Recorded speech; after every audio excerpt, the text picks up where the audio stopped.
اعوذ باللہ من الشیطان الرجیم بسم اللہ الرحمن الرحیم۔ شروع اللہ کا نام لے کر جو بڑا مہربان اور نہایت رحم کرنے والا ہے۔ السلام علیکم ورحمۃ اللہ وبرکاتہ۔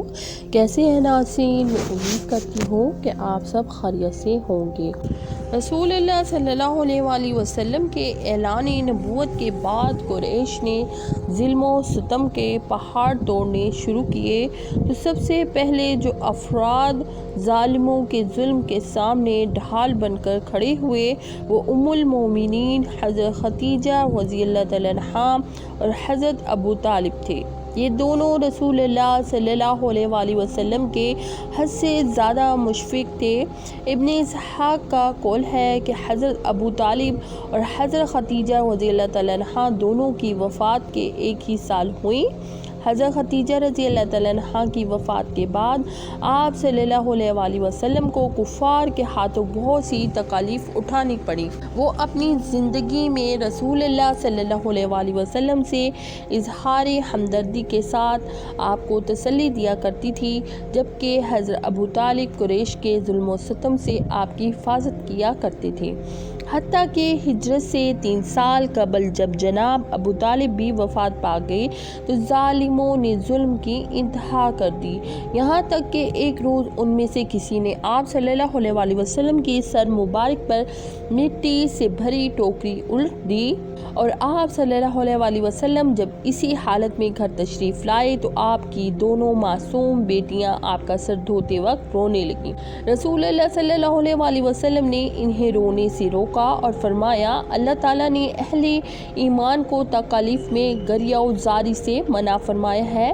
میری چچا ابو طالب کی زندگی میں قریش ایسی حرکت نہیں کر سکتے تھے جس سے ان کو یعنی میرے چچا کو تکلیف پہنچتی۔ جناب ابو طالب نے قریش سے رسول اللہ صلی اللہ علیہ وآلہ وسلم کو ایذا رسانی کے سلسلے میں شکایت کی اور خصوصاً عبد المناف کو اپنی رشتہ داری کا حوالہ دیا تو مشرکین قریش آپس میں مشورہ کر کے کہنے لگے، حمزہ و عمر رضی اللہ تعالیٰ عنہما پہلے ہی مسلمان ہو چکے اور اگر یہ سلسلہ چلتا رہا تو بنی عبد المناف کے علاوہ بہت سے قریشی قبائل بھی مسلمان ہو جائیں گے۔ اس کے بعد وہ حضرت ابو طالب کے پاس آئے اور ان سے کہا کہ وہ اپنے بھتیجے یعنی محمد صلی اللہ علیہ وآلہ وسلم کو ان کے مذہب کی برائی کرنے سے روکیں۔ چنانچہ ابو طالب رسول اللہ صلی اللہ علیہ وآلہ وسلم کے پاس تشریف لائے اور کہا، آپ اپنے دین کی تبلیغ تو کرتے رہیں لیکن قریش کے مذہبی عقائد سے تعارض نہ کریں تو وہ بھی متعرض نہ ہوں گے۔ اس کے جواب میں رسول اللہ صلی اللہ علیہ وآلہ وسلم نے ارشاد فرمایا، میرا دین وہ ہے کہ ایک دن سارا عرب اس پہ فخر کرے گا اور اکثر اہل عجم بھی اسے اختیار کر لیں گے۔ اس پر حضرت ابو طالب بولے، بہرحال آپ قریش پر سختی نہ کرنا، ایک دن خود اللہ تعالیٰ تمہارے اور ان کے درمیان فیصلہ کر دے گا۔ امام بخاری علیہ رحمۃ اللہ سے روایت کرتے ہیں کہ حضرت ابو طالب کی وفات جب قریب تھی تو جس وقت رسول اللہ صلی اللہ علیہ وآلہ وسلم ان کے پاس پہنچے اس وقت ابو جہل ان کے پاس بیٹھا ہوا تھا اور اس کے ساتھ عبداللہ بن ابی امیہ بھی تھا۔ آپ صلی اللہ علیہ وآلہ وسلم نے وہاں پہنچ کر اپنے چچا ابو طالب سے فرمایا، چچا کہیے لا الہ الا اللہ، اس سے اللہ تعالیٰ کے نزدیک آپ کی حاجت روائی ہوگی۔ آپ کی زبان مبارک سے یہ سن کر ابو جہل اور عبداللہ بن ابی امیہ فوراً بول اٹھے، اے ابو طالب، کیا اپنے باپ عبد المطلب کے مذہب سے پھر جاؤ گے؟ پھر آخرکار ان دونوں نے ابو طالب سے حلت عبد المطلب پر کہلوا کر ہی چھوڑا۔ اس پر رسول اللہ صلی اللہ علیہ وآلہ وسلم نے ارشاد فرمایا، میں آپ کے لیے اللہ تعالیٰ سے مغفرت طلب کرتا ہوں اور چاہتا ہوں کہ آپ سے اس کی باس پرس نہ کریں۔ پھر رسول اللہ صلی اللہ علیہ وآلہ وسلم وہاں سے واپس تشریف لے آئے۔ ابو در اور نسائی شریف میں ہے کہ جب حضرت ابو طالب کی وفات ہو گئی تو مولا علی شیر خدا رضی اللہ تعالیٰ عنہ رسول اللہ صلی اللہ علیہ وآلہ وسلم کے پاس آئے اور عرض کی، آپ کے بزرگ چچا کا انتقال ہو گیا ہے مگر وہ گمراہی پر تھے، اس لیے اب ان کے پاس کون رہے گا؟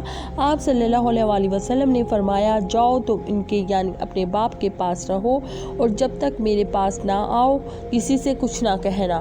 حضرت علی رضی اللہ تعالیٰ عنہ جب دوبارہ رسول اللہ صلی اللہ علیہ وسلم کے پاس آئے تو آپ صلی اللہ علیہ وسلم نے انہیں حضرت ابو طالب کے غسل دینے کا حکم دیا اور ایسی دعا دی جس کی بابت حضرت علی رضی اللہ تعالیٰ عنہ فرماتے ہیں اس سے بہتر ان کے نزدیک دنیا بھر میں کوئی چیز نہیں ہے۔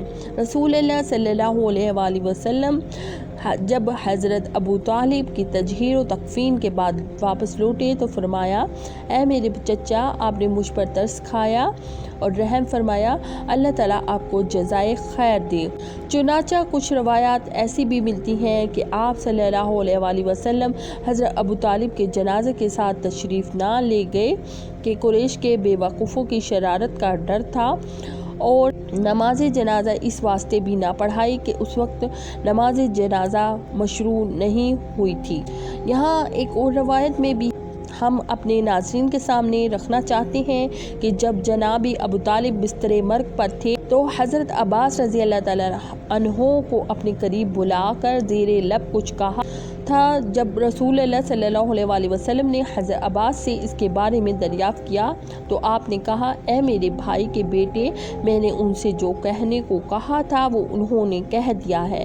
اس جملے میں حضرت عباس رضی اللہ تعالیٰ عنہ کا اشارہ غالباً ابو طالب کے کلمہ پڑھنے کی طرف تھا، لیکن آپ صلی اللہ علیہ وسلم نے فرمایا، میں تو ان سے یہ شاید ہرگز نہ سن سکوں گا۔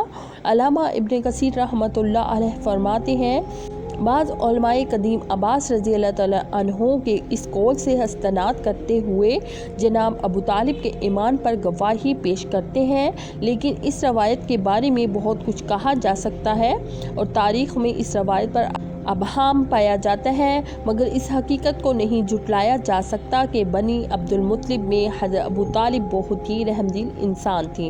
انہوں نے نہ صرف رسول اللہ صلی اللہ علیہ وسلم کو آپ کے دادا جناب عبد المطلب کی وفات کے بعد آپ صلی اللہ علیہ وسلم کو اپنی دامن تربیت میں لیا، بلکہ بعد بعثت میں بھی آپ صلی اللہ علیہ وسلم کی کفار سے حفاظت کی، اور یہی نہیں بلکہ جب مشرکین قریش نے مسلمانوں سے ترک موالات و مداخلت کی ٹھانی تو ابی طالب بھی کچھ دوسرے بنی عبد المطلب کے ساتھ رسول اللہ صلی اللہ علیہ وسلم کے ہمراہ شعب ابی طالب میں کم و بیش 3 سال تک مقیم رہے۔